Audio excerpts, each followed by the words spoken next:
بسم اللہ الرحمن الرحیم۔ ایک صحابیہ کا انوکھا انداز محبت۔ ایک مرتبہ نبی کریم صلی اللہ علیہ وسلم نے صحابہ کرام رضی اللہ تعالی عنہم کو حکم دیا کہ وہ جہاد کی تیاری کریں۔ مدینہ کے ہر گھر میں جہاد کی تیاریاں زور پر تھیں۔ ایک گھر میں ایک صحابیہ اپنے معصوم بچے کو گود میں لیے زارو قطار رو رہی تھی۔ اس کے خاوند پہلے کسی جہاد میں شہید ہو گئے تھے۔ اب گھر میں کوئی بھی ایسا مرد نہ تھا جس کو وہ تیار کر کے نبی کریم صلی اللہ علیہ وسلم کے ہمراہ جہاد میں بھیجتی۔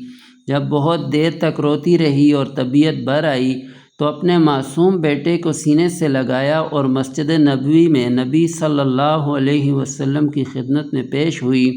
اپنے بیٹے کو نبی علیہ السلام کی گود میں ڈال کر کہا، اے اللہ کے رسول، میرے بیٹے کو جہاد کے لیے قبول فرمائیں۔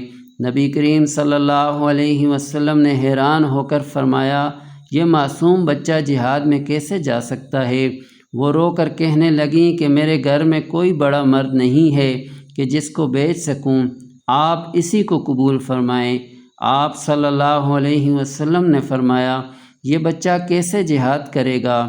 وہ صحابیہ کہنے لگیں کہ میرے اس بچے کو کسی ایسے مجاہد کے حوالے کر دیجئے جس کے ہاتھ میں ڈھال نہ ہو، تاکہ جب وہ مجاہد کفار کے مقابلے کے لیے جائے اور کفار تیروں کی بارش برسائیں تو وہ مجاہد تیروں سے بچنے کے لیے میرے بیٹے کو آگے کر دے۔ میرا بیٹا تیروں کو روکنے کے کام آ سکتا ہے۔ سبحان اللہ! ایسی مثالیں پوری تاریخ انسانیت بھی پیش کرنے سے قاصر ہے کہ عورت اور ماں جیسی شفیق ہستی فرمان نبی صلی اللہ علیہ وسلم کو سن کر اس پر عمل پیرا ہونے کے لیے اتنی بے قرار ہوئی کہ معصوم بچے کو شہادت کے لیے پیش کر رہی ہے۔